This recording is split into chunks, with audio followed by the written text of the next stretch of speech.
കുറച്ച് current affairs ആണ് ഇന്നത്തെ വീഡിയോയിൽ നമ്മൾ ഡിസ്കസ് ചെയ്യാനായിട്ട് പോകുന്നത്. നമുക്കറിയാം കഴിഞ്ഞ വർഷം ഏറ്റവും ഇമ്പോർട്ടന്റ് ആയിട്ട് GK-യിൽ നിന്നും ചോദിച്ചിട്ടുള്ള സബ്ജക്റ്റ് ആണ് കറണ്ട് അഫയേഴ്സ് എന്ന് പറയുന്നത്. ഓരോ ഷിഫ്റ്റുകളിൽ ധാരാളം ക്വസ്റ്റ്യൻസ്, 10-ലധികം ക്വസ്റ്റ്യൻസ് കറണ്ട് അഫയേഴ്സിൽ നിന്ന് വന്ന ഷിഫ്റ്റ് ഒക്കെ ഉണ്ടായിരുന്നു. സോ ഏറ്റവും ഇമ്പോർട്ടന്റ് ആയിട്ടുള്ള ഒരു സബ്ജക്റ്റ് ആണ് കറണ്ട് അഫയേഴ്സ് എന്ന് പറയുന്നത് അല്ലേ. സോ എന്തൊക്കെ കാര്യങ്ങൾ ഇതിന് പഠിച്ചിട്ട് പോകണം എന്നുള്ളത് വളരെ ഇമ്പോർട്ടന്റ് ആയിട്ടുള്ള കാര്യമാണ്. സോ നമ്മുടെ ഈ ഒരു എക്സാമിൽ എത്ര മാസത്തെ കറണ്ട് അഫയേഴ്സ് പഠിക്കണം എന്നുള്ളത് വളരെ വലിയൊരു ചോദ്യമായിരുന്നു. കുറേ ആൾക്കാർ മെസ്സേജ് വായിച്ചിട്ടുണ്ട്.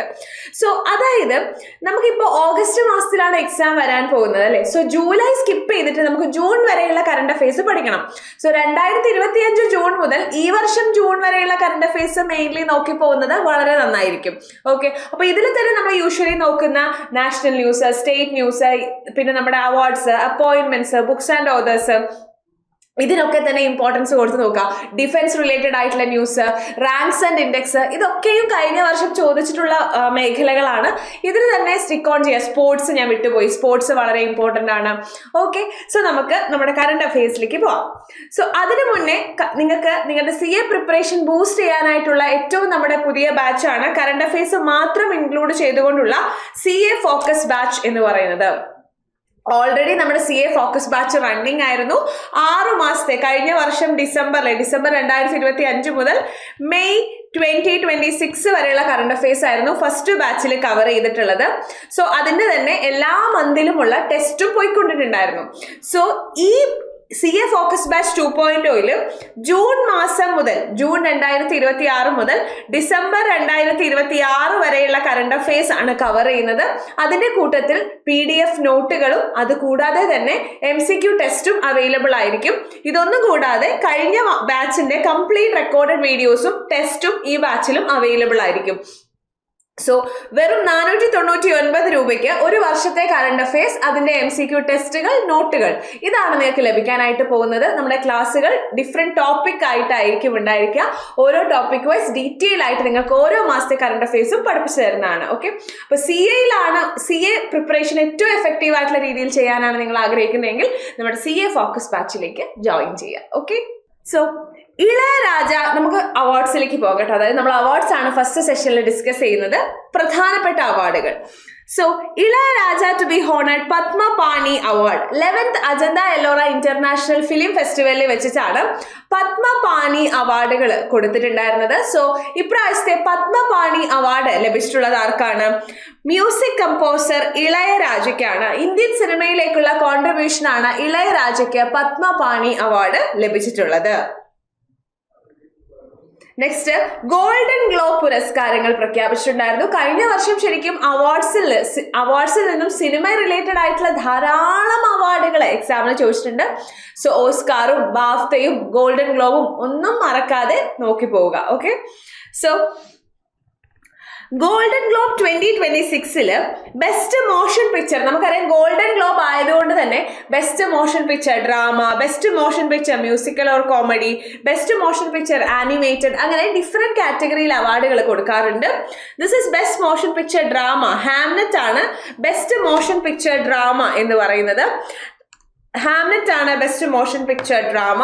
Best motion picture musical or comedy one battle after another ആണ്. Best motion picture animated escape of diamond hunters. അപ്പോൾ ബെസ്റ്റ് മോഷൻ പിക്ചർ ഡ്രാമ എന്തായാലും ഓർത്ത് വെക്കുക, ഹാംലെറ്റ് ആണ്.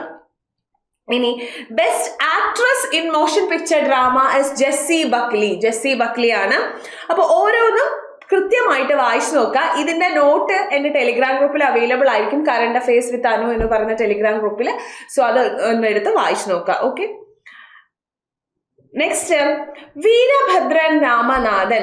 ജിയോ സയൻസിലുള്ള നൊബേൽ എന്നറിയപ്പെടുന്ന പ്രൈസ് ആണ് ക്രാഫോർഡ് പ്രൈസ്. ജിയോ സയൻസിലെ നൊബേൽ എന്നറിയപ്പെടുന്ന പ്രൈസ് ആണ് ക്രാഫോർഡ് പ്രൈസ്. ഇത് ലഭിച്ചത് ആർക്കാണ്? വീരഭദ്രൻ രാമനാഥനാണ്. Royal Swedish academy of science ആണ് ഈ അവാർഡ് കൊടുക്കുന്നത്. സോ ഇത് ലഭിച്ച ആളുടെ പേരാണ് Veerabhadran Ramanathan. Nobel of geo science എന്നറിയപ്പെടുന്ന ക്രാഫോർഡ് പ്രൈസ് ലഭിച്ചത് വീരഭദ്രൻ രാമനാഥനാണെന്നുള്ള കാര്യം ആലോചിക്കുക. ഇദ്ദേഹം പ്രധാനമായിട്ടും super pollutants, atmospheric brown clouds, ഇങ്ങനെയുള്ള ഗ്ലോബൽ വാർമിംഗ്, ഇങ്ങനെയുള്ള കാര്യങ്ങളെ പറ്റിയിട്ടാണ് പ്രധാനമായിട്ടും ഡിസ്കസ് ചെയ്യുന്നുണ്ടായിരുന്നത്. നെക്സ്റ്റ് ഗ്രാമി അവാർഡുകൾ ഓർത്തുവെക്കുക. ഗ്രാമി അവാർഡില് album of the year Bad Bunny, Debi Tirar Mas photo, song of the year wild flower, Billie Eilish. Next record of the year Luther, Kendrick ലാമറിന്റെ ലൂതർ. പിന്നെ best new age ambient or chant album is Nomadica, Carla Patullo Nomadica. അപ്പോ നമ്മൾ golden globe പുരസ്കാരങ്ങളാണെങ്കിലും BAFTA ആണെങ്കിലും അതേപോലെ തന്നെ Grammy ആണെങ്കിലും ഒക്കെ എക്സാമിന് ഇമ്പോർട്ടൻ്റ് ആണ്. കാരണം കഴിഞ്ഞ വർഷം ഇതെല്ലാം തന്നെ എക്സാമിന് അവാർഡ്സിൽ നിന്നും ചോദിച്ചിട്ടുള്ള ക്വസ്റ്റ്യൻസ് ആണ്. നെക്സ്റ്റ് മണിപ്പൂരി ഫിലിം ആയിട്ടുള്ള ബൂങ്, മണിപ്പൂരി സിനിമ ആയിട്ടുള്ള ബൂങ്ങിന് ബാഫ്ത അവാർഡ് ലഭിച്ചിട്ടുണ്ടായിരുന്നു. So Indian movie Boong bags BAFTA award. ഇപ്പൊ best children's and family film കാറ്റഗറിയിൽ, best children's and family film കാറ്റഗറിയിലാണ് ബൂങ്ങിന് എന്ത് ലഭിച്ചത്? ബാഫ്ത അവാർഡ് ലഭിച്ചിട്ടുള്ളത്. British academy film award ceremony, British academy film award ceremony royal festival hall ലണ്ടനിലാണ് നടന്നിട്ടുണ്ടായിരുന്നത്. So BAFTA അവാർഡിൽ best children's and family film കാറ്റഗറിയിൽ ബൂങ് എന്ന് പറയുന്ന മണിപ്പൂരി സിനിമയ്ക്കാണ് അവാർഡ് ലഭിച്ചിട്ടുള്ളത്. സോ ബെസ്റ്റ് ലീഡിംഗ് ആക്ട്രസ് ആയിട്ട് ആരെയാ സെലക്ട് ചെയ്തത്? Jessie Buckley, Hamnet. നമ്മൾ ഓൾറെഡി കണ്ടു ഗോൾഡൻ ഗ്ലോബിൽ ബെസ്റ്റ് ആക്ട്രസ് ആരായിരുന്നു? ജെസ്സി ബക്ലി ആയിരുന്നു, ഹാംനെറ്റ് എന്ന് പറയുന്ന സിനിമയിലെ അഭിനയത്തിന്. ബെസ്റ്റ് ലീഡിംഗ് ആക്ട്രസ് ബാഫ്തയില് Robert Aramayo, I swear, Robert Aramayo, I swear. Next is best cinematography is One Battle After Another. Best film One Battle After Another. Outstanding film is Hamnet. പിന്നെ നമ്മള് best director Paul Thomas Anderson. Best director Paul Thomas Anderson ആണ്. അങ്ങനെയാണെങ്കിൽ ഓസ്കാറില് best director ഏതാണ്, best film ഏതാണ് എന്നുള്ളത് comment ബോക്സിൽ comment ചെയ്യുക കേട്ടോ. ഓസ്കാറും വളരെ ഇമ്പോർട്ടന്റ് ആണ്. നമ്മൾ പല ലൈവുകളിലും ഒക്കെ ഓസ്കാർ ഇൻക്ലൂഡ് ചെയ്തുകൊണ്ടാണ് ഞാൻ ഇന്ന് ഇൻക്ലൂഡ് ചെയ്യാതിരുന്നത്. Okay. BBC Indian Sport Woman of the Year 2025. BBC Indian Sport Woman of the Year 2025 ആരാണ്? സ്മൃതി മന്ദാനയാണ് BBC Indian Sports Woman of the Year ആയിട്ട് സെലക്ട് ചെയ്തിട്ടുള്ളത്. BBC Emerging Player of the Year. BBC Emerging Player of the Year is ദിവ്യ ദേശ്മുഖ്. നമുക്കറിയാം FIDE women's chess champion ആയിരുന്നു ദിവ്യ ദേശ്മുഖ് അല്ലെ. അടുത്തത് BBC para sport woman of the year. BBC para sport woman of the year, അതായത് പാരാലിമ്പിക്സിൽ 100 metre റേസിലും 200 metre റേസിലും ഒക്കെ ഇന്ത്യയുടെ പേര് വാനോളം ഉയർത്തിയിട്ടുള്ള athlete ആണ് Preeti Pal. BBC lifetime achievement award is for Anjali Bhagwat. Anjali Bhagwat. Next, UNEP Champions of the Earth Award 2025. Very, very important. UNEP Champions of the Earth Award 2025 ലഭിച്ചിട്ടുള്ളത് ആർക്കാണ്? അതായത് environmental related ആയിട്ടുള്ള ആക്ടിവിറ്റീസിൽ അല്ലെങ്കിൽ എൻവിറോൺമെന്റൽ ലീഡർഷിപ്പ് കാണിക്കുന്ന പേഴ്സൺസിനോ ഓർഗനൈസേഷനോ ആണ് UNEP champions of the earth award കൊടുക്കാം. So UNEP champions of the earth award 2025 recent മരണമടഞ്ഞ ഒരു എൻവിറോൺമെന്റലിസ്റ്റിനാണ് ലഭിച്ചിട്ടുള്ളത്. സോ അത് ആർക്കാണ് എന്നുള്ളത് കമന്റ് ബോക്സിൽ കമന്റ് ചെയ്യാനായിട്ട് മറക്കരുത്. UNEP champions of the earth award 2024 ആർക്കാണ് കിട്ടിയത് എന്നുള്ളത് കമന്റ് ബോക്സിൽ പറയാനായിട്ട് മറക്കരുത്. So UNEP champions of the earth award 2025 ലഭിച്ചിട്ടുള്ളത് സുപ്രിയ സാഹുവിനാണ്. Supriya Sahu. So Supriya Sahu additional chief secretary environment, climate change and ഫോറസ്റ്റിനാണ് എന്ത് ലഭിച്ചിട്ടുള്ളത്? UNEP champions of the earth award എന്നുള്ള കാര്യം ആലോചിക്കാം. നെക്സ്റ്റ് നമ്മൾ അപ്പോയിന്റ്മെന്റിലേക്ക് പോകാം. That is NIA, national investigation agency. NIAയുടെ ഡയറക്ടർ ജനറൽ ആരാണ്? NIA DG ആണ് രാകേഷ് അഗർവാൾ. നമ്മൾ അഗ്രസീവ് ആയിട്ടാണ് ഇൻവെസ്റ്റിഗേറ്റ് ചെയ്യാൻ ആലോചിക്കുക. അഗർവാൾ, രാകേഷ് അഗർവാൾ ആണ് NIA DG. നെക്സ്റ്റ്, ഈ ഫോട്ടോ ചെറിയൊരു മിസ്റ്റേക്ക് ആയിപ്പോയി. ITBP DG ആരാണ്? ശത്രുജിത് സിംഗ് കപൂർ. ശത്രുജിത് സിംഗ് കപൂർ. അപ്പൊ നമ്മൾ ആലോചിക്കുക ITBP അല്ലേ, ITBP. സോ നമുക്ക് നമ്മുടെ ശത്രുക്കളെ കാണുമ്പോൾ നമുക്ക് ദേഷ്യം വരും അല്ലെ, നമ്മുടെ BP കൂടും. ITBP. അപ്പൊ ശത്രുക്കളെ കാണുമ്പോൾ BP കൂടും. സോ ശത്രുജീത് സിംഗ് കപൂർ ആണ് ITBPയുടെ DG. BP ശത്രുക്കളെ കാണുമ്പോൾ BP കൂടും. ITBP Shatrujeet Singh Kapoor. Next, central vigilance കമ്മീഷനില് വിജിലൻസ് കമ്മീഷണർ ആയിട്ട് ചുമതലയേറ്റിരിക്കുന്ന ആരാണ്? പ്രവീൺ വസിഷ്ഠ. അത് ആലോചിക്കുക കേട്ടോ. പ്രവീൺ വസിഷ്ഠ. VV എല്ലായിടത്തും VV. Praveen Vasishtha. Next, Manipur CM ആയിട്ട് നമുക്ക് CM ആൻഡ് ഗവർണേഴ്സ് വളരെ ഇമ്പോർട്ടൻ്റ് ആണ്. സോ മണിപ്പൂർ CM ആരാണ്? യുംനം ഖേംചന്ദ് ആണ് മണിപ്പൂർ CM ആയിട്ട് അപ്പോയിന്റ് ചെയ്തിരിക്കുന്നത്. സോ യം ഫുഡ് കഴിക്കാനായിട്ട് നിറച്ചും മണി വേണം അല്ലെ, കുറേ മണി വേണം എന്നല്ല, യം ഫുഡ് കഴിക്കാൻ മണി വേണം. മണിപ്പൂർ CM യുംനം ഖേംചന്ദ്.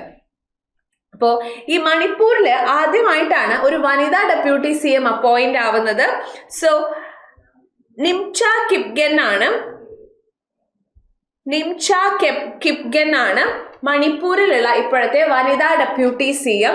സോ ഇവരൊരു കുക്കീസോ കമ്മ്യൂണിറ്റിയിൽ നിന്നും വരുന്ന ആളാണ് നിംച കിപ്ഗൻ എന്ന് പറയുന്നത്. അപ്പൊ ആദ്യമായിട്ടാണ് കുക്കീസോ കമ്മ്യൂണിറ്റിയിൽ നിന്നും ഒരു ഡെപ്യൂട്ടി CM ഉണ്ടാവുന്നത്. സോ അത് ഓർത്ത് വെക്കുക, നിംച കിപ്ഗൻ. നെക്സ്റ്റ്, ജപ്പാൻ റീഅപ്പോയിന്റ്സ് സനി Takaichi as prime minister for the following election. അപ്പോൾ സനി തകായിച്ചി ജപ്പാന്റെ പ്രൈം മിനിസ്റ്റർ ആയിരുന്നു. അതിനുശേഷം പിന്നീട് ഇവർക്കുള്ള മെജോറിറ്റി കാണിക്കണം അല്ലെങ്കിൽ സ്ട്രെങ്ത് ഒന്നും കൂടി പ്രൂവ് ചെയ്യുന്നതിന്റെ ഭാഗമായിട്ട് അവിടെ റീ ഇലക്ഷൻ നടക്കുകയുണ്ടായി. സോ എഗെയിൻ സനി തകായിച്ചി ആണ് ജപ്പാന്റെ പ്രൈം മിനിസ്റ്റർ ആയിട്ട് എലക്ട് ആയിരിക്കുന്നത്. Next, Bangladesh nationalist party chairman Tarique Rahman ആണ് ബംഗ്ലാദേശിന്റെ പ്രൈം മിനിസ്റ്റർ ആയിട്ട് അപ്പോയിന്റ് ആയിരിക്കുന്നത്. ബംഗ്ലാദേശ് പ്രൈം മിനിസ്റ്റർ ആണ് താരിഖ് റഹ്മാൻ ആണ് Bangladesh nationalist party chairman. Tarique Rahman ആണ് prime minister of Bangladesh prime minister Tarique Rahman. നിങ്ങൾക്ക് ആലോചിക്കാം, നമ്മുടെ നാട്ടിൽ അന്യസംസ്ഥാന തൊഴിലാളികൾ ജോലിക്കായിട്ട് വരാറുണ്ട് അല്ലെ. അപ്പൊ നമ്മൾ അവരെ ബംഗാളീസ് എന്നൊക്കെ പറയും, അതിന് കോഡിന് വേണ്ടി പറയുകയാണ് കേട്ടോ ഞാൻ. സോ ബംഗാളീസ് എല്ലാം തന്നെ രാവിലെ അവർ ജോലിക്ക് പോകാൻ വേണ്ടി എന്ത് ചെയ്യാറുണ്ട്? ടാറിട്ട റോഡില് ക്യൂ നിൽക്കാറുണ്ട് അല്ലെ. നിങ്ങൾ രാവിലെ നോക്കിയാൽ മതി, ടാറിട്ട റോഡില് ഒരു ക്യൂ നിൽക്കും, എന്നിട്ട് വണ്ടി വരും, എന്നിട്ട് അവരെ വിളിച്ചുകൊണ്ട് പോകും. So Bangladesh new prime minister ആണ് താരിഖ്. ഓക്കെ, താരിഖ് റഹ്മാൻ എന്നുള്ള കാര്യം ആലോചിക്കാം. റെഡി? ഇനി അടുത്ത നമ്മുടെ ബജറ്റിൽ നമുക്ക് വളരെ ഇമ്പോർട്ടൻ്റ് ആയിട്ടുള്ള കുറേ കാര്യങ്ങൾ നോക്കാനുണ്ട്. അപ്പോൾ ബജറ്റുമായി ബന്ധപ്പെട്ട വീഡിയോസും MCQസും ഒക്കെ നമ്മൾ ഇതിനു മുന്നേയും ധാരാളം ലൈവിൽ ചെയ്തിട്ടുണ്ട്. അതുകൊണ്ട് ഇതിൽ ഏറ്റവും പ്രധാനപ്പെട്ട ഒരു സ്കീം ഞാൻ ബജറ്റിലേത് നിന്നും ഇൻക്ലൂഡ് ചെയ്തിട്ടുണ്ട്. That is biopharma Shakti initiative. എന്താണ് ബയോഫാർമ ശക്തി ഇനീഷ്യേറ്റീവ് എന്ന് പറയുന്നത്? അതായത് ഇന്ത്യയിൽ ഓൾറെഡി ധാരാളം ജനറിക് മെഡിസിൻസ് നമ്മൾ എന്ത് ചെയ്യുന്നുണ്ട്? നമ്മൾ പ്രൊഡ്യൂസ് ചെയ്യുന്നുണ്ട്. അതായത് ഈ മരുന്ന് മാനുഫാക്ചറിങ് കമ്പനികൾക്ക് ഒരു പ്രത്യേക വർഷം കഴിയുമ്പോൾ, ഒരു പെർട്ടിക്കുലർ ഇയേഴ്സ് കഴിയുന്ന സമയത്ത് അവർക്ക് എന്ത് ചെയ്യണം? ഈ മരുന്നുകളുടെ റെസിപ്പി അല്ലെങ്കിൽ ഡാറ്റ എങ്ങനെയാണ് ഇവർ ഉണ്ടാക്കുന്നത് എന്നുള്ള കാര്യം റിലീസ് ചെയ്യണം, പുറത്തു വിടണം. അപ്പൊ എന്ത് ചെയ്യും? അപ്പൊ ബാക്കി എല്ലാവരും ഈ മരുന്ന് മാനുഫാക്ചറിങ് ഈ ഫോറിൻ കമ്പനീസ് എല്ലാം തന്നെ ഈ ഡാറ്റ റിലീസ് ചെയ്യുന്ന സമയത്ത് ഇന്ത്യൻ മരുന്ന് മാനുഫാക്ചേഴ്സ് എന്ത് ചെയ്യും? ഈ ഒരു ഡാറ്റ എടുക്കുകയും അവർ ധാരാളമായിട്ട് ജനറിക് മെഡിസിൻസ് പ്രൊഡ്യൂസ് ചെയ്യുകയും ചെയ്യും. അപ്പോൾ വില കുറച്ച് നമുക്ക് മരുന്നുകൾ അവൈലബിൾ ആക്കാൻ പറ്റും. India already generic drug leader ആയിട്ടാണ് അറിയപ്പെടുന്നത്. പക്ഷേ വർഷങ്ങൾ കഴിയുമ്പോൾ, ഇപ്പൊ 2030, 2035 ആകുമ്പോഴത്തേക്കും നമ്മൾ കൂടുതലും ബയോളജിക്സ് ആയിരിക്കും പ്രൊഡ്യൂസ് ചെയ്യാന്നാ പറയുന്നത്. അതായത് ഇപ്പൊ നമ്മൾ മരുന്നുണ്ടാക്കുന്നത് കെമിക്കൽസിൽ നിന്നുമാണ് അല്ലെ. ബയോളജിക്സ് എന്ന് പറഞ്ഞു കഴിഞ്ഞാൽ മരുന്ന് പ്രൊഡ്യൂസ് ചെയ്യുന്നത് ഏതെന്നായിരിക്കും? ബയോളജിക്സ് എന്ന് പറഞ്ഞു കഴിഞ്ഞാൽ മരുന്ന് പ്രൊഡ്യൂസ് ചെയ്യുന്നത് ഈ ആനിമൽ സെൽസിൽ നിന്നോ പ്ലാന്റ് സെൽസിൽ നിന്നോ ആയിരിക്കും. അപ്പൊ ആനിമൽ സെൽ, അതായത് ജീവനുള്ള സെൽസിൽ നിന്നായിരിക്കും മരുന്ന് പ്രൊഡ്യൂസ് ചെയ്യുക. അപ്പോൾ ഇതിന്റെ ഡാറ്റ പുറത്തു വരുമ്പോൾ നമുക്ക് ഇതേപോലെ കോപ്പി മെഡിസിൻസ് പ്രൊഡ്യൂസ് ചെയ്യുന്ന പ്രോസസ്സിനെയാണ് ബയോസിമിലേഴ്സ് എന്ന് പറയുന്നത്. അപ്പോൾ ഈ ബയോസിമിലേഴ്സ് പ്രൊഡ്യൂസ് ചെയ്യണമെങ്കിൽ നമുക്ക് ഇതിലൊക്കെ നല്ല സ്കിൽ സെറ്റ് ഉള്ള യൂത്ത് ആവശ്യമാണ്. ഈ ഒരു ഫാർമസ്യൂട്ടിക്കൽ മേഖലയിൽ നല്ല സ്കിൽ സെറ്റ് ഉള്ള യൂത്ത് ആവശ്യമാണ്. അതേപോലെയുള്ള മിഷനറീസും സെറ്റപ്സും ആവശ്യമാണ് അല്ലെ. സോ അപ്പോൾ ഈ ഫാർമസ്യൂട്ടിക്കൽ സെക്ടറിനെ ശക്തിപ്പെടുത്തുന്നതിന് വേണ്ടിയിട്ടാണ് ബയോ ഫാർമ ശക്തി എന്ന് പറയുന്നത്. Okay, bio pharma Shakti initiative. Strategy for healthcare advancement through knowledge, technology and innovation. Strategy for healthcare advancement through knowledge, technology and innovation ആണ് ബയോഫാർമ ശക്തി. പൊതുവെ എല്ലാ എക്സാമിനും ആ ഒരു ബജറ്റിലെ ഏറ്റവും പ്രധാനപ്പെട്ട സ്കീമുമായി ബന്ധപ്പെട്ട ബജറ്റ് അലോക്കേഷൻ ചോദിക്കാറുണ്ട്. സോ ഇതിന്റെ ആലോചിച്ച് വെക്കുക, 10,000 crore 10,000 crore ആണ് ബയോഫാർമ ശക്തി ഇനീഷ്യേറ്റീവിലേക്കുള്ള ഫണ്ടിങ് എന്ന് പറയുന്നത്. Okay, 10,000 crore. നെക്സ്റ്റ് 5 ഇയേഴ്സിലേക്കാണ് ഈ 10,000 crore അലോക്കേഷൻ വന്നിട്ടുള്ളത്. സോ ബയോളജിക്സ് ആൻഡ് ബയോസിമിലേഴ്സ് പ്രൊഡ്യൂസ് ചെയ്യുക, ഇതാണ് ഇതിന്റെ പ്രധാനപ്പെട്ട ലക്ഷ്യം. ഞാൻ ഇവിടെ കൊടുത്തിട്ടുണ്ട്. 5 ഇയേഴ്സ് ആണ്. ബയോളജിക്സ് എന്ന് പറഞ്ഞാൽ എന്താണെന്ന് മനസ്സിലായിണ്ടാവും, ബയോസിമിലേഴ്സ് എന്താണെന്ന് മനസ്സിലായിണ്ടാവും. ഇന്ത്യയെ ഒരു ജനറിക് ഡ്രഗ് ലീഡർ എന്ന് പറയുന്ന പേരിൽ നിന്നും ഗ്ലോബൽ ബയോഫാർമ ഇന്നോവേഷൻ ഹബ് ആക്കി മാറ്റുക എന്നുള്ളതാണ് ഇതിന്റെ ഏറ്റവും പ്രധാനപ്പെട്ട ലക്ഷ്യം എന്ന് പറയുന്നത്. സോ ഇതിനു വേണ്ടി 3 പുതിയ നാഷണൽ ഇൻസ്റ്റിറ്റ്യൂട്ട് ഓഫ് ഫാർമസ്യൂട്ടിക്കൽ എഡ്യൂക്കേഷനും അത് കൂടാതെ തന്നെ ഒരു 3 പുതിയ national institute of pharmaceutical education establish ചെയ്യുന്നുണ്ട്. എക്സിസ്റ്റ് ചെയ്യുന്ന 7 എണ്ണത്തിനെ അപ്ഗ്രേഡ് ചെയ്യുന്നുണ്ട്. അതുകൂടാതെ തന്നെ സ്കിൽ സെറ്റ് ഉള്ള മാൻ പവർ ക്രിയേറ്റ് ചെയ്യുന്നതിന് വേണ്ടിയിട്ടാണ് ഈ 3 എണ്ണം പുതിയത് കൊണ്ടുവരിക, 7 എണ്ണം എക്സിസ്റ്റ് ചെയ്യുന്നതിനെ അപ്ഗ്രേഡ് ചെയ്യുക എന്നുള്ള ആക്ടിവിറ്റിയിലേക്ക് പോകുന്നത്. പിന്നെ 1000+ ക്ലിനിക്കൽ ട്രയൽ സൈറ്റുകൾ, ഈ പ്രൊഡ്യൂസ് ചെയ്യുന്ന മരുന്നുകൾ ട്രയൽ ചെയ്യണം അല്ലെ. സോ അതിനുവേണ്ടി 1000+ ക്ലിനിക്കൽ ട്രയൽ സൈറ്റുകൾ കൊണ്ടുവരുന്നുണ്ട്. പിന്നെ central drug standard control organisation, ഇവരാണ് മരുന്നുകൾക്ക് അപ്രൂവൽ നൽകുന്നത്. സോ അതിനെ ഒന്ന് സ്ട്രെങ്തൻ ചെയ്യുന്നുണ്ട്. ഓക്കെ, ഇത്രയുമാണ് ബയോഫാർമ ശക്തി. 10,000 crore ആണ് അലോക്കേഷൻ എന്നുള്ള കാര്യം ഓർത്തു വെക്കുക. ഓക്കെ, അപ്പൊ ഇതിന്റെ നോഡൽ മിനിസ്ട്രി വരുന്നത് ministry of chemical and fertiliser ആണ് കേട്ടോ. Nodal ministry is ministry of chemical and fertiliser ആണ് ഇതിന്റെ നോഡൽ മിനിസ്ട്രി എന്നുള്ള കാര്യം ഓർത്തു വെക്കുക. Very very important. Next Bharat വിസ്താറിലേക്ക് വരുമ്പോഴത്തേനും എക്സാമിന് മസ്റ്റായിട്ടും ചോദിക്കുന്ന കാര്യമായിരിക്കും ഇതിന്റെ ഫുൾ ഫോം. ഭാരത് വിസ്താർ പല സ്ഥലങ്ങളിലും ക്വസ്റ്റ്യൻ കണ്ടിട്ടുണ്ട്. ഇതിൽ വിസ്താറിന്റെ ഫുൾ ഫോം എന്താ? Virtually integrated system to access agriculture resources. Virtually integrated system to access agricultural resources ആണ് വിസ്താർ ഇന്റെ ഫുൾ ഫോം വരുന്നത്.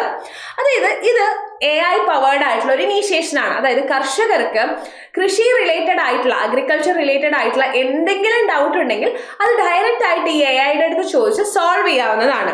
ഭാരത് വിസ്താർ എന്ന് പറയുന്നത് it's A multi lingual AI powered digital advisory tool. ഇത് കർഷകർക്കുള്ള ഒരു ഡിജിറ്റൽ അഡ്വൈസറി ടൂൾ ആണ്. സോ അതായത് ഇത് പേഴ്സണലൈസ്ഡ് ആയിട്ടുള്ള റിയൽ ടൈം അഗ്രികൾച്ചറൽ ഗൈഡൻസ് ആണ് കൊടുക്കുക. സോ അതായത് ഇപ്പൊ ഫാം പ്രൊഡക്ടിവിറ്റി, നമുക്ക് പ്രൊഡക്ടിവിറ്റി ആയിട്ടൊരു ഡൗട്ട് ഉണ്ടെങ്കിൽ ഇതിൻ്റെ അടുത്ത് ചോദിക്കാം. അല്ലെങ്കിൽ ഇപ്പൊ നമുക്ക് ഏത് വിളയാണ് കൃഷി ചെയ്യേണ്ടതെന്ന് ഡൗട്ട് വന്നു, ഇതിൻ്റെ അടുത്ത് ചോദിക്കാം. അല്ലെങ്കിൽ നമുക്ക് ഏത് വിള കൃഷി ചെയ്താലാണ് സ്റ്റേബിൾ ആയിട്ട് ചെയ്യാൻ പറ്റുക, ഇതിൻ്റെ അടുത്ത് ചോദിക്കാം.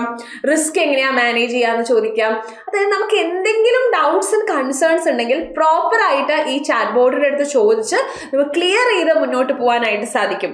അതാണ് ഭാരത് വിസ്താർ എന്ന് പറഞ്ഞത്. ഇപ്പൊ നമ്മൾ ഇപ്പോൾ ഏത് വിള കൃഷി ചെയ്താലാണ് വിളവെടുക്കുമ്പോഴത്തേക്കും മാർക്കറ്റിൽ നല്ല രീതിയിൽ നമുക്ക് കിട്ടുക, നല്ല മാർക്കറ്റ് കിട്ടുക എന്ന് നമുക്ക് ചോദിക്കാം. മനസ്സിലായല്ലോ അല്ലെ. സോ അതിനെയാണ് ഭാരത് വിസ്താർ എന്ന് പറയുന്നത്. സോ ഈ ഭാരത് വിസ്താർ നമുക്ക് മൊബൈൽ ഫോൺസ് വഴിയോ ഡിജിറ്റൽ കിയോസ്ക്സ് വഴിയോ അല്ലെങ്കിൽ കോൾ സെന്റേഴ്സ് വഴിയോ ഒക്കെ ആക്സസ് ചെയ്യാവുന്നതാണ്. സോ ഇതിനെയാണ് ഭാരത് വിസ്താർ എന്ന് നമ്മൾ പറയുന്നത്. നെക്സ്റ്റ് ഷീ മാർട്ട് എക്സാമിന് ചോദിക്കാൻ ചാൻസ് ഉള്ള ഇതിന്റെ അടുത്ത ഒരു ഇനീഷ്യേറ്റീവ് ആണ് ബജറ്റിലുള്ളത്. നെക്സ്റ്റ് ഇതിന്റെ നോഡൽ മിനിസ്ട്രി നോഡൽ മിനിസ്ട്രി വരുന്നത് മിനിസ്ട്രി ഓഫ് റൂറൽ ഡെവലപ്മെന്റ് ആണ്. Ministry of rural development ministry of rural development ആണ് ഇതിന്റെ നോഡൽ മിനിസ്ട്രി എന്ന് പറയുന്നത്. So woman entrepreneurs, self help ഗ്രൂപ്പുകൾ, വുമൺ ഓൺടർപ്രണേഴ്സിനും സെൽഫ് ഹെൽപ്പ് ഗ്രൂപ്പുകൾക്കും വേണ്ടിയിട്ടുള്ള ഡെഡിക്കേറ്റഡ് പ്ലാറ്റ്ഫോം ആണ് ഷീ മാർട്ട് എന്ന് പറയുന്നത്. സോ ഇത് കമ്മ്യൂണിറ്റി ഓൺഡ് റീറ്റെയിൽ ഔട്ട്ലെറ്റ് ആണ്. ഇത് റൺ ചെയ്യുകയും മാനേജ് ചെയ്യുകയും ചെയ്യുന്നത് എല്ലാം തന്നെ ആരാണ്? സ്ത്രീകളാണ്. സോ ഇതിന് ഫിസിക്കൽ പ്ലസ് ഡിജിറ്റൽ സപ്പോർട്ടും കൂടിയും ഗവൺമെന്റ് പ്രൊവൈഡ് ചെയ്യുന്നുണ്ട്. ഇതിന് മാർക്കറ്റിങ്ങിന് വേണ്ടിയും ഹെൽപ്പ് ചെയ്യുന്നുണ്ട്. അതായത് സ്ത്രീകൾ ലീഡ് ചെയ്യുന്ന മാർക്കറ്റ് ആണെങ്കിൽ, അല്ലെങ്കിൽ സെൽഫ് ഹെൽപ്പ് ഗ്രൂപ്പുകൾ, വുമൺസ് ലീഡ് ചെയ്യുന്ന കുഞ്ഞു ബിസിനസ് സംരംഭങ്ങൾ, അല്ലെങ്കിൽ വുമൺ ഓൺടർപ്രണേഴ്സ് ആണെന്ന് വിചാരിക്കുക, സെൽഫ് ഹെൽപ്പ് ഗ്രൂപ്പുകളാണെന്ന് വിചാരിക്കുക. ഇവർക്ക് ഇവരുടെ പ്രൊഡക്റ്റുകൾ യാതൊരു ഇന്റർമീഡിയറീസും ഇല്ലാതെ ഡയറക്റ്റ് ആൾക്കാരിലേക്ക് എത്തിക്കാൻ വേണ്ടിയിട്ടുള്ളതാണ് ഷീ മാർട്ടുകൾ എന്ന് പറയുന്നത്. അപ്പൊ അവിടെ എന്താണ്? അവിടെ ബെറ്റർ പ്രൈസ് ആണ് ഇവർക്ക് കിട്ടുക, അല്ലെ? ബെറ്റർ പ്രൈസ് റെമ്യൂണറൈസേഷൻ ആണ്. ബെറ്റർ പ്രൈസ് ആണ് ആർക്ക് ലഭിക്കുക? കർഷകർക്ക്, അല്ലെങ്കിൽ ഈ വുമൺ ഓൺടർപ്രണേഴ്സ് ആണെങ്കിലും സെൽഫ് ഹെൽപ്പ് ഗ്രൂപ്പ് ആണെങ്കിലും ലഭിക്കുക. നമുക്കാണെങ്കിലും ഭയങ്കര വലിയ പൈസക്കല്ല, നമുക്കും അവർക്കും ലാഭമാണ്, വാങ്ങുന്ന ആൾക്കാർക്കും ലാഭമാണ്. സോ അതിന് വേണ്ടിയിട്ടുള്ളതാണ് ഷീ മാർട്ടുകൾ എന്ന് പറയുന്നത്. ഇവിടെ കൊടുത്തിട്ടുണ്ട് market access, self help group പ്രൊഡക്റ്റുകൾക്കിടെ മാർക്കറ്റ് ആക്സസ് കൂട്ടുക, ബെറ്റർ പ്രൈസ് റിയലൈസേഷൻ, പിന്നെ എന്താണ്, വുമൺ ലീഡ് എന്റർപ്രൈസുകളെ പ്രൊമോട്ട് ചെയ്യുക. അതൊക്കെയാണ് ഇതിന്റെ ഏറ്റവും പ്രധാനപ്പെട്ട ലക്ഷ്യം എന്ന് പറയുന്നത്. ഷീ മാർട്ടിന്റെ ഏറ്റവും പ്രധാനപ്പെട്ട ലക്ഷ്യം. ഇതിന്റെ nodal ministry of rural development ആണെന്നുള്ള കാര്യം ഓർത്തു വെക്കുക. എക്സാമിന് ചോദിക്കാൻ ചാൻസ് ഉള്ളതാണ്. ഇനി നമ്മൾ സ്പോർട്സിലേക്ക് പോവുകയാണെങ്കിൽ 7th edition of Khelo India Youth Game. 7th edition of Khelo India Youth Game 2025. അപ്പോൾ നമുക്ക് എപ്പോഴും ഖേലോ ഇന്ത്യ ഇനീഷ്യേഷൻസ് വളരെ വളരെ ഇമ്പോർട്ടൻ്റ് ആണ്. 7th edition of Khelo India Youth Game. So Khelo India youth game 2 edition ആയിട്ടാണ് ഇപ്രാവശ്യം നടന്നിട്ടുണ്ടായിരുന്നത്, ബീഹാറിലും ന്യൂഡൽഹിയിലുമായിട്ട്. ബീഹാറിൽ പാട്ന, രാജ്ഗീർ, ബെഗുസാരെ, ഗയ, ബഗൽപൂർ തുടങ്ങിയ സ്ഥലങ്ങളിലും, പിന്നെ ജിംനാസ്റ്റിക്, ഷൂട്ടിംഗ്, സൈക്ലിംഗ് എന്നിവ ന്യൂഡൽഹിയിലുമാണ് നടന്നത്.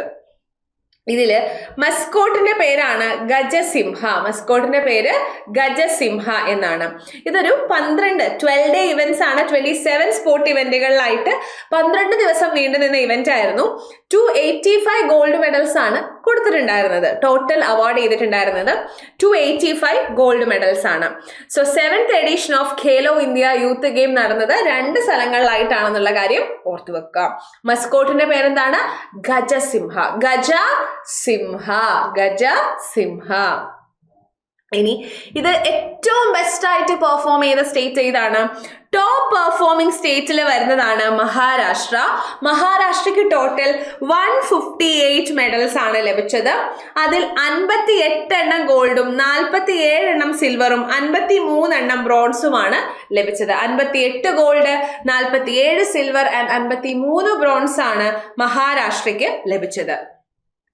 സോ 2019, 2020, 2023, 2024, 2025 ഇത്രയും വർഷങ്ങളിൽ ഖേലോ ഇന്ത്യ യൂത്ത് ഗെയിമിൽ ടോപ്പ് പൊസിഷനിൽ വന്നിട്ടുള്ളത് മഹാരാഷ്ട്ര തന്നെയാണ്. സെക്കൻഡ് പൊസിഷൻ ഇപ്രാവശ്യം ഹരിയാനയ്ക്കും 3rd പൊസിഷൻ രാജസ്ഥാനുമാണ് ലഭിച്ചിട്ടുള്ളത്. ഹരിയാന സെക്കൻഡ്, 3rd വന്നിരിക്കുന്നത് Rajasthan. Next Khelo India para game.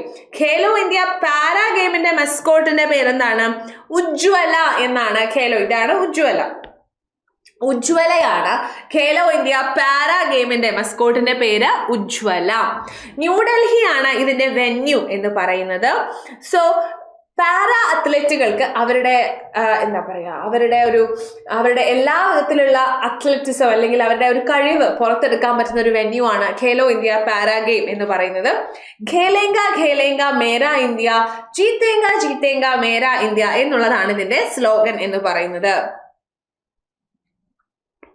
So Khelo India para ഗെയിമിന്റെ മസ്കോട്ട് പറഞ്ഞു, വെന്യൂ പറഞ്ഞു. ഇനി നമ്മൾ എന്ത് വേണം? ആരാ ജയിച്ചെന്ന് വേണം, അല്ലെ? സോ മെഡൽ ടാലിയിൽ ടോപ്പ് പൊസിഷൻ വന്നിട്ടുള്ളത് ഹരിയാനയാണ്. Second position Tamil Nadu and third position is Uttar Pradesh. Haryana, Tamil Nadu, Uttar Pradesh, ഇതാണ് മെഡൽ ടാലി. ഹരിയാനയ്ക്ക് ടോട്ടൽ 104 മെഡലാണ്, അതിൽ 34 എണ്ണമാണ് ഗോൾഡ്. തമിഴ്നാടിന് ടോട്ടൽ 74 അതിൽ 28 എണ്ണമാണ് ഗോൾഡ്. ഉത്തർപ്രദേശിന് total 64, 23 gold. So Haryana, Tamil Nadu, Uttar Pradesh, ഇതാണ് first 3 position. Haryana, Tamil Nadu and Uttar Pradesh. Next is Khelo India university game. Khelo India university game രാജസ്ഥാനിലാണ് നടന്നിട്ടുണ്ടായിരുന്നത്. രാജസ്ഥാനില് ജയ്പൂർ, അജ്മീർ, ഉദയ്പൂർ, ജോധ്പൂർ, ബിക്കാനീർ, കോട്ട, ഭരത്പൂർ എന്നീ സിറ്റീസ് ആണ് ഹോസ്റ്റ് സിറ്റീസ് എന്ന് പറയുന്നത്. ഇതൊരു 12-day ഇവന്റ് ആൻഡ് 23 മെഡൽ സ്പോട്ടുകളെയാണ് ഇതിൽ ഫീച്ചർ ചെയ്തിട്ടുണ്ടായിരുന്നത്. സോ ഖേലോ ഇന്ത്യ യൂണിവേഴ്സിറ്റി ഗെയിമിൽ ഫീച്ചർ ചെയ്തിട്ടുള്ള മെഡൽ സ്പോട്ടുകൾ ഏതൊക്കെയാണ് എന്ന് ചോദിച്ചാൽ, ഡെമോൺസ്ട്രേഷൻ സ്പോർട്ട്, അതായത് മെഡൽ സ്പോട്ടുകളും ഉണ്ട്, ഡെമോൺസ്ട്രേഷൻ സ്പോട്ടുകളും ഉണ്ട്. അപ്പൊ 23 മെഡൽസിന് വേണ്ടി മത്സരമാണ്, കോമ്പറ്റീഷൻ ആണ്. പക്ഷേ ഇതിൽ ഖോഖോ എന്ന് പറയുന്നത് ജസ്റ്റ് ഫോർ ഡെമോൺസ്ട്രേഷൻ, അത് എന്ത് ചെയ്യില്ല, അത് മെഡൽ സ്പോർട്ട് അല്ല, ജസ്റ്റ് ഫോർ ഡെമോൺസ്ട്രേഷൻ കാണിച്ചിട്ടുള്ള മത്സരമാണ് ഖോഖോ എന്ന് പറയുന്നത്. അതുകൂടാതെ ബീച്ച് വോളിബോൾ, കെനോയിങ്, കയാക്കിംഗ്, സൈക്ലിംഗ്, ഇതെല്ലാം തന്നെ ഖേലോ ഇന്ത്യ യൂണിവേഴ്സിറ്റി ഗെയിമിൽ ആദ്യമായിട്ടാണ് ഇൻട്രൊഡ്യൂസ് ചെയ്യുന്നത്. അപ്പൊ നമ്മൾ പറഞ്ഞു രാജസ്ഥാനിലാണ് ഖേലോ ഇന്ത്യ യൂണിവേഴ്സിറ്റി ഗെയിം നടക്കുന്നത് അല്ലെ. അപ്പൊ രാജസ്ഥാനില് 2 യൂണിവേഴ്സിറ്റീസ് സംയുക്തമായിട്ടാണ് ഇത് സംഘടിപ്പിച്ചത്. രാജസ്ഥാൻ യൂണിവേഴ്സിറ്റിയും പൂർണിമ യൂണിവേഴ്സിറ്റിയും, university of Rajasthan and Purnima university, ഇവര് കൊളാബറേറ്റ് ചെയ്തിട്ടാണ് ഈ ഒരു ഗെയിം സംഘടിപ്പിച്ചിട്ടുണ്ടായിരുന്നത്. ഇനി നമുക്ക് ഖേലോ ഇന്ത്യ യൂണിവേഴ്സിറ്റി ഗെയിമിന്റെ ലോഗോയിൽ കുറച്ച് സാധനങ്ങൾ കാണാൻ പറ്റും. എന്തൊക്കെയാണ് ഈ കാണാൻ പറ്റുന്നത്? This is Hawa Mahal, windmill, Ranthambore fort, sand dunes.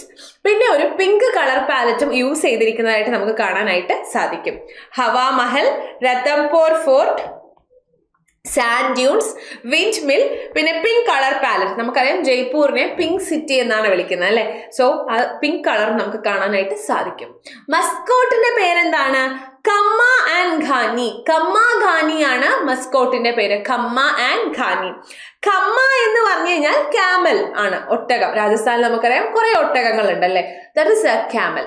Next Ghani എന്ന് പറഞ്ഞാൽ നമ്മൾ നമസ്കാരം എന്ന് പറയത്തില്ലേ, അതുപോലെ ഒരു ഗ്രീറ്റിംഗ് ആണ് ഈ ഘാനി എന്ന് പറഞ്ഞു കഴിഞ്ഞാൽ, that is a local greeting. So കമ്മ ഘാനിയാണ് മസ്കോട്ടിന്റെ പേര്. ഓക്കെ, അപ്പൊ ഖേലോ ഇന്ത്യ യൂണിവേഴ്സിറ്റി ഗെയിമിൽ മെഡൽ ടാലിയിൽ ടോപ്പ് പൊസിഷനിൽ വന്നിട്ടുള്ളത് ചണ്ഡീഗഡ് യൂണിവേഴ്സിറ്റി ആണ് എന്നുള്ള കാര്യം ഓർത്തു വെക്കുക. ചണ്ഡീഗഡ് യൂണിവേഴ്സിറ്റി.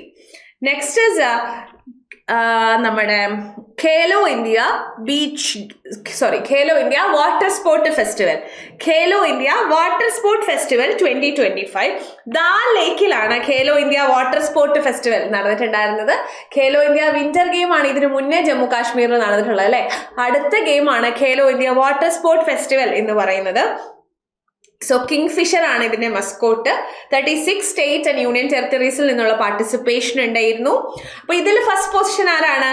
മധ്യപ്രദേശ് ആണ് first, second Odisha and third നമ്മുടെ കേരളത്തിനുണ്ട്. ഫാസ്റ്റ് ആയിട്ട് പോവാണ്. Khelo India tribal game.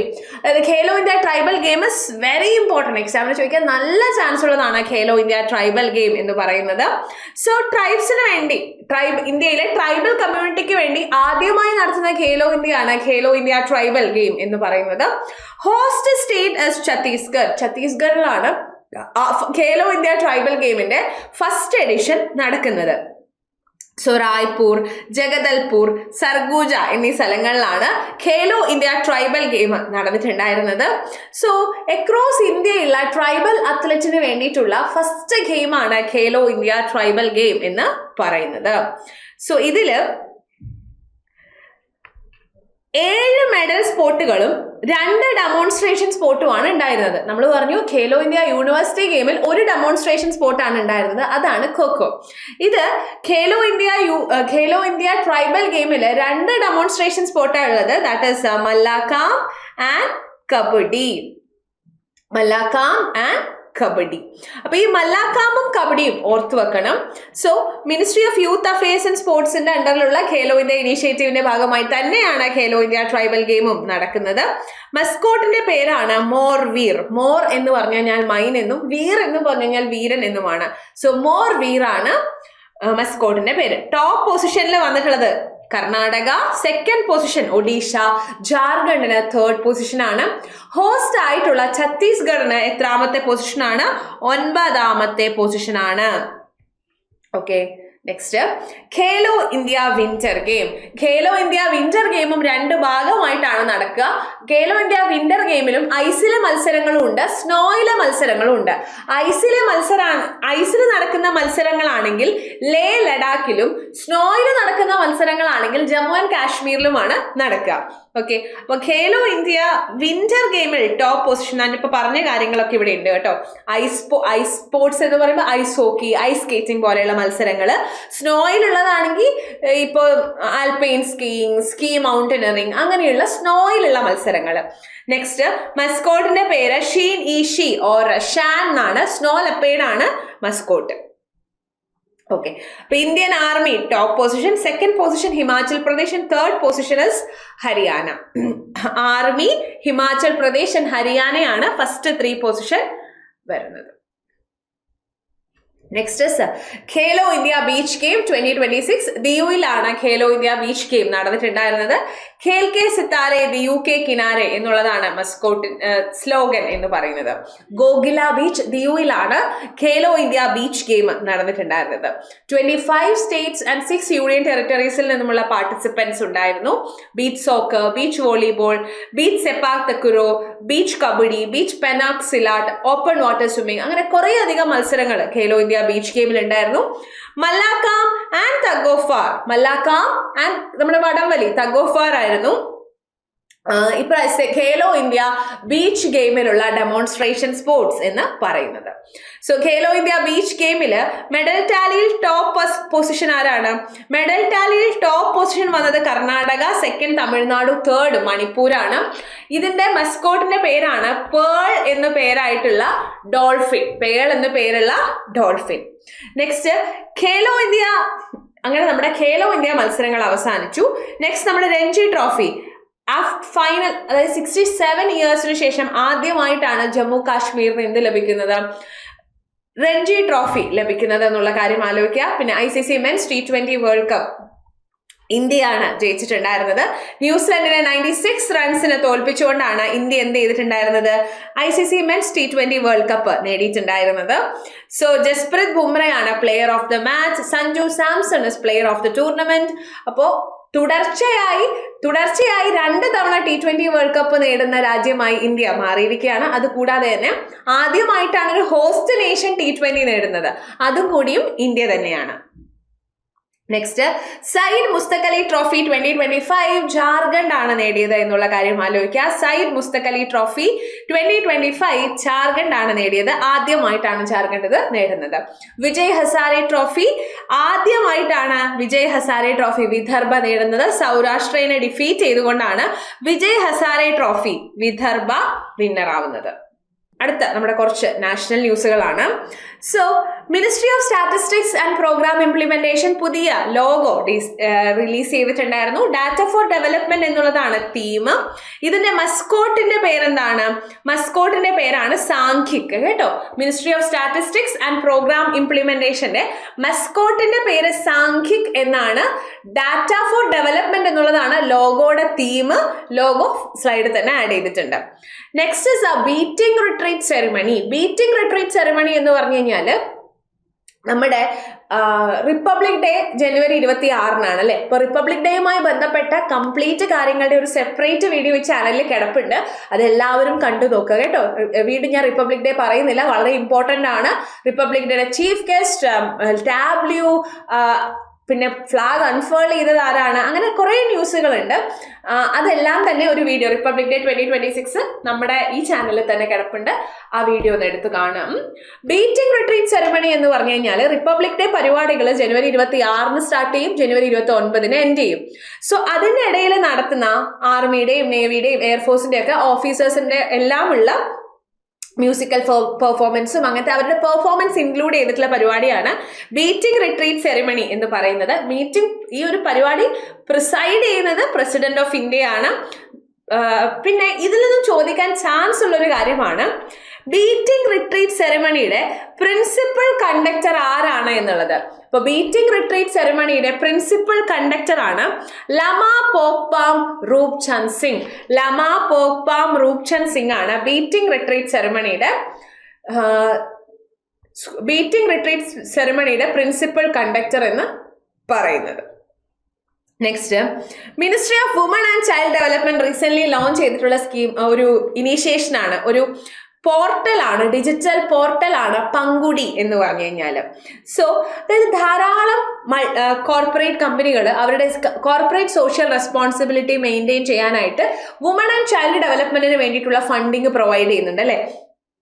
ധാരാളം NRIs, ഗവൺമെന്റ് ഏജൻസീസ്, ഇൻഡിവിജ്വൽസ് എല്ലാം തന്നെ വുമൺ ആൻഡ് ചൈൽഡ് ഡെവലപ്മെന്റിന് വേണ്ടി, കുട്ടികളുടെ എഡ്യൂക്കേഷന് വേണ്ടി, ന്യൂട്രീഷന് വേണ്ടി, ഹെൽത്തിന് വേണ്ടി ഒക്കെ ഫണ്ടിങ് പ്രൊവൈഡ് ചെയ്യുന്നുണ്ട്. പക്ഷെ ഇതൊന്നും എവിടെയും നമ്മൾ കൺസോളിഡേറ്റ് ചെയ്യുന്നില്ല. സോ ഈ ഫണ്ടിങ് എല്ലാം ഒറ്റ പോർട്ടലിലേക്ക് കൺസോളിഡേറ്റ് ചെയ്യാനായിട്ടാണ് പങ്കുടി എന്ന് പറയുന്ന ഇനീഷ്യേഷൻ ലോഞ്ച് ചെയ്തിട്ടുള്ളത്, ഡിജിറ്റൽ പോർട്ടൽ ലോഞ്ച് ചെയ്തിട്ടുള്ളത്. So next is commercially biobitumen produce ചെയ്തിട്ടുള്ള ഫസ്റ്റ് കൺട്രിയാണ് ഇന്ത്യ എന്ന് പറയുന്നത്. സോ നമുക്കറിയാം ബിറ്റുമിൻ എന്ന് പറഞ്ഞു കഴിഞ്ഞാൽ റോഡ് ടാറിങ്ങിന് ഉപയോഗിക്കുന്ന മെറ്റീരിയൽസ് എല്ലാം തന്നെ ബൈൻഡ് ചെയ്ത് നിർത്തുന്നതാണ്. യൂഷ്വലി നമ്മൾ പെട്രോളിയം ബേസ്ഡ് ബിറ്റുമിൻ ആണ് ഉപയോഗിച്ചിട്ടുണ്ടായിരുന്നത്. പക്ഷെ അഗ്രികൾച്ചർ വേസ്റ്റിൽ നിന്നും ഉണ്ടാക്കുന്ന ബയോ ബിറ്റുമിൻ പ്രൊഡ്യൂസ് ചെയ്തിട്ടുള്ള ആദ്യത്തെ രാജ്യമാണ് India. So commercially bio bitumen produce ചെയ്തിട്ടുള്ള ആദ്യ രാജ്യമാണ് ഇന്ത്യ എന്ന് പറയുന്നത്. ആധാർ മസ്കോട്ടിന്റെ പേരാണ് ഉദയ് എന്നുള്ള കാര്യം ആലോചിക്കാം. Ready. Next is Sampann pension portal. Sampann pension portal എന്ന് പറഞ്ഞു കഴിഞ്ഞാൽ നമുക്കറിയാം പെൻഷൻ മാനേജ്മെന്റിന് വേണ്ടിയിട്ടുള്ള പോർട്ടലാണ് സമ്പൻ പോർട്ടൽ എന്ന് പറയുന്നത്. ഇത് ഉമംഗ് എന്ന് പറയുന്ന നമ്മുടെ ഗവൺമെന്റ് സർവീസുകളെല്ലാം തന്നെ ഒറ്റ പോർട്ടലിൽ അവൈലബിൾ ആക്കിയിട്ടുള്ള ഒരു പ്ലാറ്റ്ഫോമാണ് ഉമംഗ് എന്ന് പറയുന്നത്. സോ സമ്പനും ഉമംഗും തമ്മിൽ എന്ത് ചെയ്തിട്ടുണ്ട്? കൊളാബറേറ്റ് ചെയ്തിട്ടുണ്ട്. സമ്പൻ പെൻഷൻ പോർട്ടലും ഉമംഗും തമ്മിൽ കൊളാബറേറ്റ് ചെയ്തിട്ടുണ്ടെന്നുള്ള കാര്യം ആലോചിക്കാം. ഓക്കെ, സോ ഇന്നത്തെ വീഡിയോ ഞാൻ ഇതോടുകൂടി നിർത്തുകയാണ്. ഇനിയും കുറെ കാര്യങ്ങൾ പറയാനുണ്ട്. സോ ഈ സ്ലൈഡിൽ തന്നെ കുറച്ച് ബുക്സ് ആൻഡ് ഓതേഴ്സും ഇൻഡെക്സും ഒക്കെ ഞാൻ ആഡ് ചെയ്തിട്ടുണ്ട്. അപ്പോൾ ഇതിന്റെ PDF നിങ്ങൾക്ക് കറണ്ട് അഫയേഴ്സ് വിത്ത് അനു എന്ന് പറയുന്ന ടെലിഗ്രാം ഗ്രൂപ്പിൽ അവൈലബിൾ ആവുന്നതാണ്. കറണ്ട് അഫയേഴ്സ് വിത്ത് അനു, ഈ സെയിം പേരിൽ എനിക്ക് ഇൻസ്റ്റാ പേജും ഉണ്ട്. അതിൽ ഞാൻ കുറേ ബുക്സ് ആൻഡ് ഓതേഴ്സിന്റെ PDF ഒക്കെ അവൈലബിൾ ആക്കിയിട്ടുണ്ട്. അപ്പോൾ ഇതൊന്നും ഓൾറെഡി ഇതുവരെ പഠിച്ചിട്ടില്ലാത്ത ആൾക്കാരാണെങ്കിൽ ഇതിൽ നോക്കിയിട്ട് PDFs എടുത്ത് വായിച്ചു നോക്കാം. ഓക്കെ, സോ ഇൻസ്റ്റാഗ്രാം ചാനലും ഉണ്ട്, ടെലിഗ്രാമും ഉണ്ട്. രണ്ടും ഒന്ന് എടുത്ത് നോക്കിയിട്ട് നിങ്ങൾക്ക് ഇതിൽ അവൈലബിൾ ആയിട്ടുള്ള PDFs ഒക്കെ ഒന്ന് വായിച്ചു നോക്കാനായിട്ട് ട്രൈ ചെയ്യാം. സോ എന്തായാലും ഇന്നത്തെ സെഷൻ ഞാനിവിടെ വൈൻഡ് അപ്പ് ചെയ്യാണ്. സോ CA ഫോക്കസ് ബാച്ച് 2.0 കാര്യവും മറക്കാതിരിക്കുക. സോ നമുക്കിനി അടുത്ത വീഡിയോയിൽ കാണാം. ഇതേപോലത്തെ വീഡിയോസ് ഇനി ഗ്രൂപ്പ് D എക്സാമിന് ഇനിയും സമയമുണ്ടല്ലേ. സോ ഇതേപോലത്തെ വീഡിയോസ് നിങ്ങൾക്ക് ആവശ്യമാണെങ്കിൽ നിങ്ങൾക്ക് ഏത് ടോപ്പിക്കിലാണ് വീഡിയോ വേണ്ടത് എന്നുള്ളത് കമന്റ് ബോക്സിൽ കമന്റ് ചെയ്താൽ മതി. സോ എല്ലാവർക്കും താങ്ക് യു. നമുക്കിനി അടുത്ത സെഷനിൽ വീണ്ടും കാണാം. So thank you and by.